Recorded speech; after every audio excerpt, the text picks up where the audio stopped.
I am Lutho Lwana, the founder and director of Songwriters South Africa, a songwriting company in South Africa and one of the first in Africa.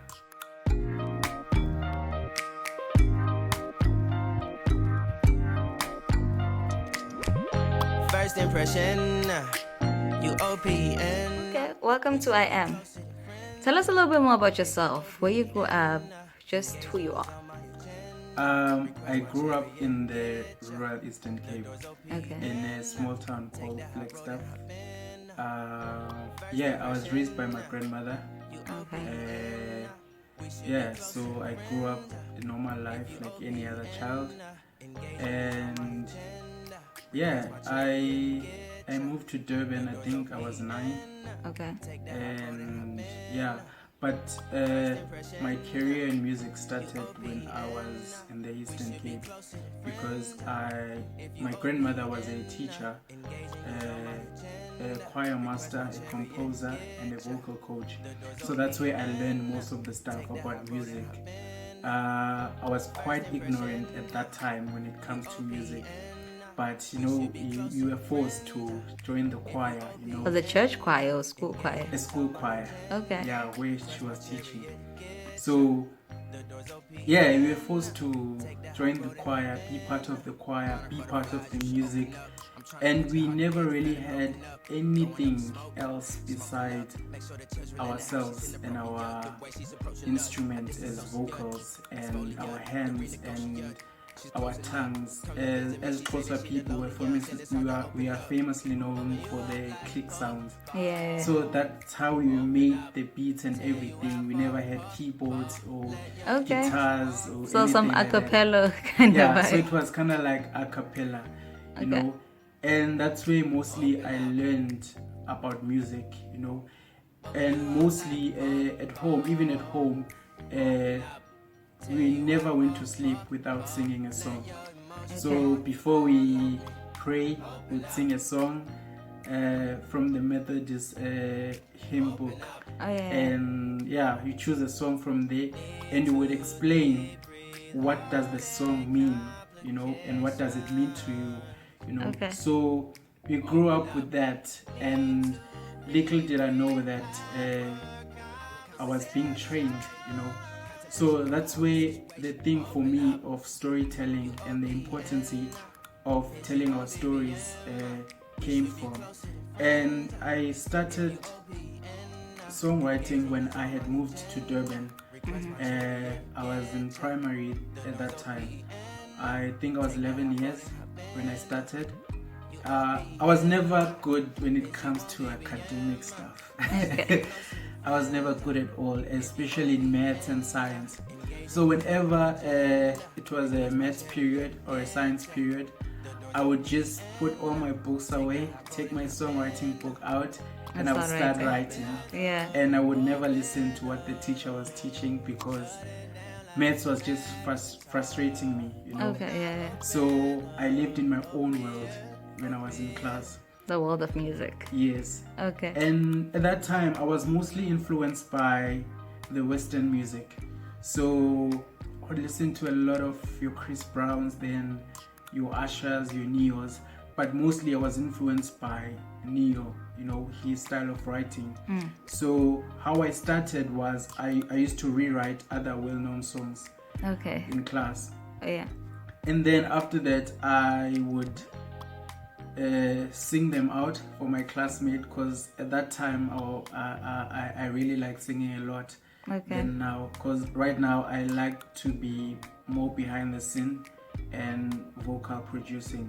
So I would do that until I moved on to writing my own songs that were composed by me, and I would again sing them from my classmate, and that's how really I grew when it came to songwriting. And it took years, and finding myself as a songwriter, finding my message as a songwriter, because I believe each and every songwriter has their own message that is within them. Did you look at yourself as a songwriter back then, or were you just do writing? At that time, not at all. Until when I was in high school. And then I realized, oh, okay, I think I read somewhere or I listened to a certain interview that you can actually make money as a songwriter, Okay. you know, by writing for artists. And I was really interested in knowing, okay, how can I go about, you know. And I started, I think I was in my matric year. I started attending music conferences. Okay. Sometimes I would bunk school. Just for music conferences. Just for music conferences, but I'm not Yeah. encouraging anyone to bunk school. Yeah. And I would attend and I would learn. So that's how basically I learned about the industry. And in 2015, it was my matric year. I remember I used to write a lot then, and I asked God, Uguti, what can I do with this gift that He has given me? And Songwriters South Africa, the name of my company Came about. Yeah. And that's when the vision was born of songwriting. And it really took me from 2015 until 2019, you know, learning about the industry, also trying to learn about myself and which direction I want to take within the industry. So, yeah, and that's where it all began. That's where it all began, you know. And it has not been easy, I don't want to lie. Yeah. It has been really difficult, you know, but I always say giving up is never an option. True. So, yeah, and I actually don't know what to say. Okay. Tell us your song. You said every songwriter has a message. Yes. What is your message? I think my message is more on telling stories. Yeah. I believe in telling stories because it's how we are able to find our identity as people, by telling our stories. Yeah. We grew up telling izinganekwane in isiZulu, you know.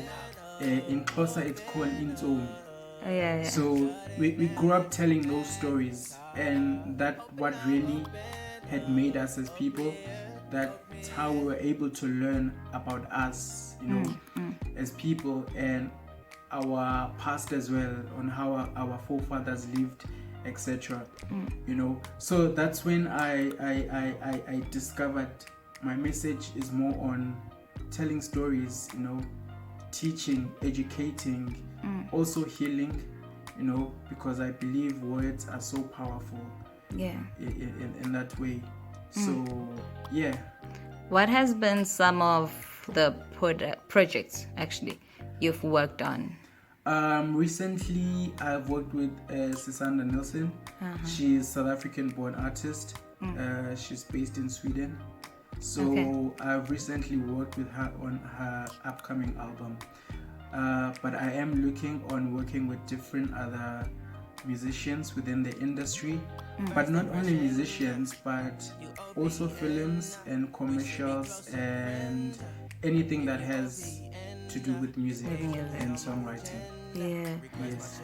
What would be your message be to other songwriters, like young people that are actually wanting to get into this industry but also just don't know where to go about it? Invest your time in learning. Yeah. I think that's the greatest investment of all. To just getting as much as information that you can. Yeah. And asking, you know, constantly ask. I ask all the time, how can I do this? How to do this? Yeah. You know, and it's not easy. I don't want to lie. The songwriting business is not easy at all. Song rejection is part of this business. Yeah. And you've poured your heart into that song. You see? Yeah. For example, there's a lady called Sia Fula. She's an American songwriter. She has written songs for the likes of Rihanna, Beyonce, Adele. So she had a lot of rejected songs from those artists. and she decided, you know what, I will not let these songs go on waste. Yeah. And she actually released those songs as an album. That's pretty So cool. yeah, so I would say song rejection is part of the business, but if your song gets rejected, you know, look where you can put it, you know. Also try to create relationship with music supervisors, you know, and work closely with them as well. And besides artists, because a lot of people just think, okay, songwriting has to do with writing for artists, but it's more than that. Yeah. And also learning about the business is very important, because that's your future, and that's it's your money. It's your money. You know? That's where your money is. You know, I think songwriters are the people that makes the most money in the music business. Yes, because you own everything. You know? Okay. And when you own everything, you know, all the revenue comes to you. And also, it's a legacy, you know, for your great grandchildren as well. Because even when you are gone, you know, your songs still are gonna make money, you know. True. And that's an investment for your grandchildren as well. Yeah. What are some of the skills and information you have learned from all these conferences and workshops that you've actually attended? The skills. I think the skill comes within you. Yeah. You know, as I was saying earlier on, Uti, I started writing other songs, other well-known songs. So as I was writing, I didn't know, Uti, I was developing a skill for myself. So, and learning and finding myself as a songwriter. Yeah. I don't think anyone can teach you a skill. You know, True. It comes from within you, but you need to develop it, you know, by, you know, exposing yourself more to what you do. For example, listening to other songs and find out how other writers write, their style of writing, and not necessarily copying them, but also finding yourself within them and see where you fit best, you know. And also within the business as well, you know, the conferences teach you a lot about the business side, on how to do things as a songwriter.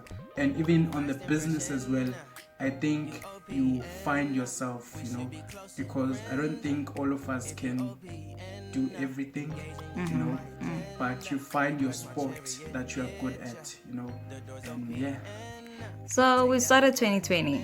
What is the aim for your company? What is some of the projects that you're going to be working on and just growing yourself individually and also as a company?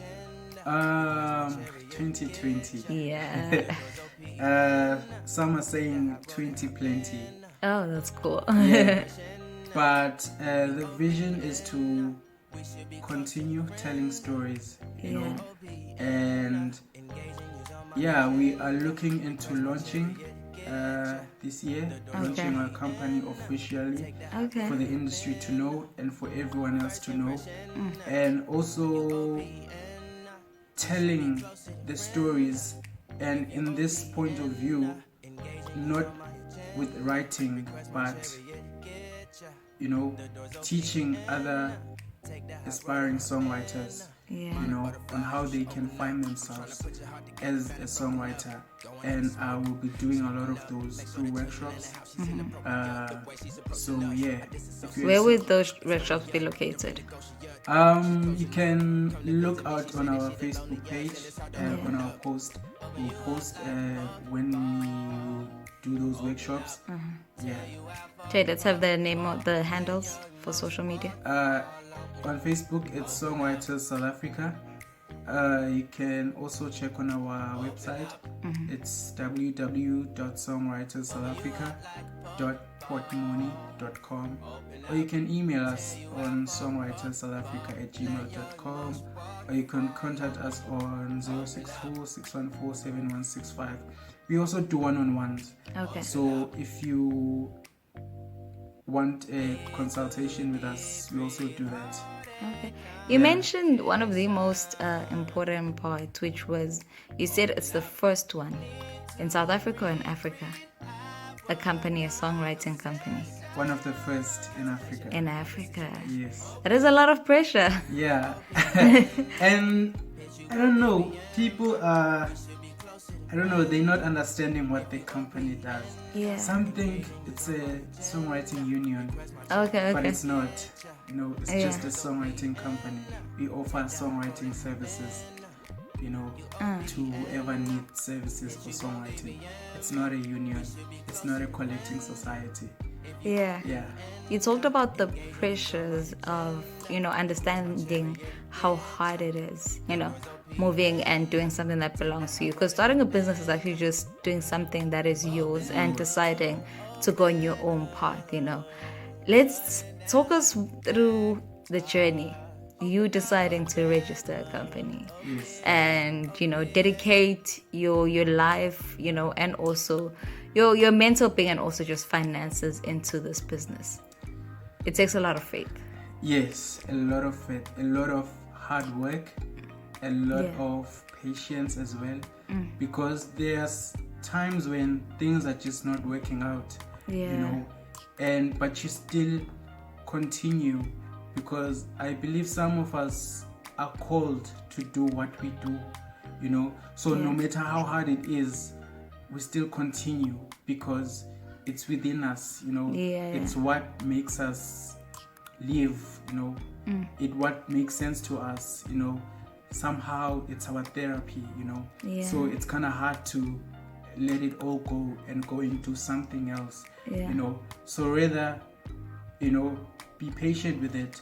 But it's also, I'd advise other songwriters not to only depend on their songwriting, because it takes a lot of time. So even for the revenue to come, it can take up to 2 years maybe for you to start receiving your royalties and stuff. Yeah. And that's a long time. That's a long time, because you also have to wait for example, if you've written a song for someone, for them to release the song, and you have to wait for like another 6 months as well for it to be released, or for you to start receiving royalties. So that's why I wouldn't advise for you to depend on making it your only income. Yeah, because it takes quite a long time for you to start receiving your revenues and everything, but if you have money, then why not? But it takes a long time for you to fully depend on. Okay. Do you remember the first song that you wrote, Year One? I do. I was in grade 4, I think. And it was about this girl who used to sit next to me. Okay. So she was kind of like my crush. So I wrote a song about her and I sang it to her. Okay, I that's brave. I can't remember the exact lyrics then. But it was horrible. But I'm glad I grew. As I was saying also, you need to grow, you can't just wake up and decide, I want to be a songwriter today. So you grew from that, and what I used to write then and what I write now is totally different.